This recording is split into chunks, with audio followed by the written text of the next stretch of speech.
আজকের ভিডিওতে রায়মার্টিন প্রশ্নবিদরা 2024-এর পঞ্চম শ্রেণীর বাংলা বিষয়ে প্রথম পর্যায়ক্রমিক মূল্যায়নে যে 12 দাগের প্রশ্নটি আছে অর্থাৎ মেমোরি ভিএন ইনস্টিটিউশন ইউনিট 1 এই বিদ্যালয়ের সমস্ত প্রশ্নের উত্তরগুলি করব। তার আগে তোমরা কেউ যদি আমার চ্যানেলে নতুন হয়ে থাকো তাহলে চ্যানেলটি অবশ্যই সাবস্ক্রাইব করে নেবে।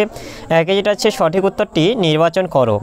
এক হচ্ছে গল্প বুড়োর কাঁধের ঝোলায় কার গল্প নেই, এখানে হবে যমরাজের গল্প নেই। একে হচ্ছে গিজ যেটা অবস্থিত এটা হচ্ছে পাথরঘাটায়। এরপরে 1-3 হচ্ছে এতোয়া নামটি রেখেছিল ঠাকুরদা। 1-4 হচ্ছে আচ্ছাদন শব্দটি সন্ধি বিচ্ছেদ করলে হয়, এটা হবে আ যুক্ত ছাদন আচ্ছাদন। এরপরে 2 দিকে আছে অতি সংক্ষিপ্ত উত্তর দাও। 2 দিকে 1 আছে বিমলার অভিমান পদ্মাংশে সোনামণি মা কে, বিমলার অভিমান পদ্মাংশে সোনামণি মা হলো বিমলা। এরপরে 2 হচ্ছে জুড়ি গাড়ি বলতে কি বোঝো, জুড়ি গাড়ি বলতে ঘোড়ার টানা গাড়ি। এরপরে 3 থেকে হচ্ছে সংক্ষেপে উত্তর দাও যে কোনো একটি। 3 থেকে 1 হচ্ছে দারোগা বাবুর পরামর্শ কার পছন্দ হয়নি, কেন তার পছন্দ হয়নি, এর উত্তরটি হলো দারোগা বাবুর পরামর্শ হাবুর পছন্দ হয়নি। হাবুর অপছন্দের কারণ দারোগা বাবুর এই পরামর্শ হাবুর পছন্দ হয়নি, এর কারণ হলো ঘরে দরজা জানালা খুলে দিলে হাবুর পোষা পায়রাগুলি উড়ে চলে যাবে। এরপরে 3 হচ্ছে দারোগাবু এবং হাবু পদ্মাংশে 4 ভাই কি পোষে এবং কতগুলি করে পোষে, এর উত্তরটি হলো হাবুর বড়দা 7টা বিড়াল, মেজদা 8টা কুকুর এবং শেষদা 10টা ছাগল ঘরে পোষেন। এছাড়াও হাবু হচ্ছে 150 পায়রা পোষেন। এরপরে 4 দিকে হচ্ছে সংক্ষেপে উত্তর দাও যে কোনো একটি। 4 দিকে 1 হচ্ছে জোয়ানদের ঘাঁটি কোথায় ছিল, তারা সেখানে কি কাজ করত, এর উত্তরটি হলো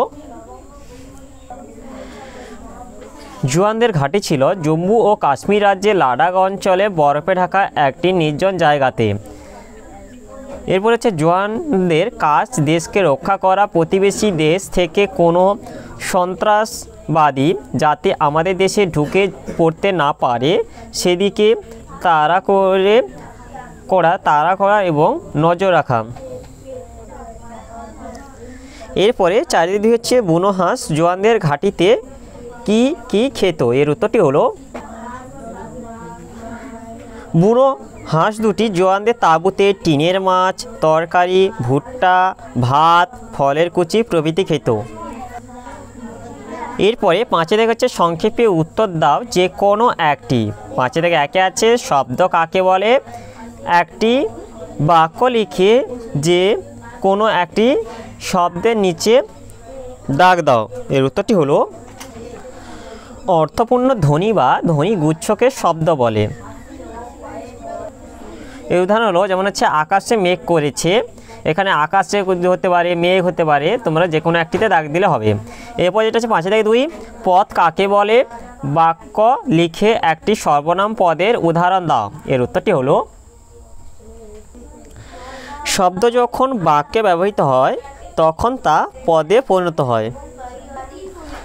একটি সর্বনাম পদের উদাহরণ যেমন হচ্ছে তুমি তো বললে কথাটা, এখানে তুমি হচ্ছে সর্বনাম পদ। তাহলে আজকে ভিডিওতে আমরা পঞ্চম শ্রেণী বাংলা বিষয়ে যে 12 দাগে মেমোরি ভিএন ইনস্টিটিউশন ইউনিট 1 এই বিদ্যালয়ের সমস্ত প্রশ্নের উত্তরগুলি করলাম। আর তোমরা কেউ যদি আমার চ্যানেলটা এখনও সাবস্ক্রাইব করে রাখোনি তাহলে চ্যানেলটা অবশ্যই সাবস্ক্রাইব করে নেবে। ভিডিওটি ভালো লাগলে ভিডিওটিকে লাইক, কমেন্ট ও শেয়ার করতে ভুলবে না।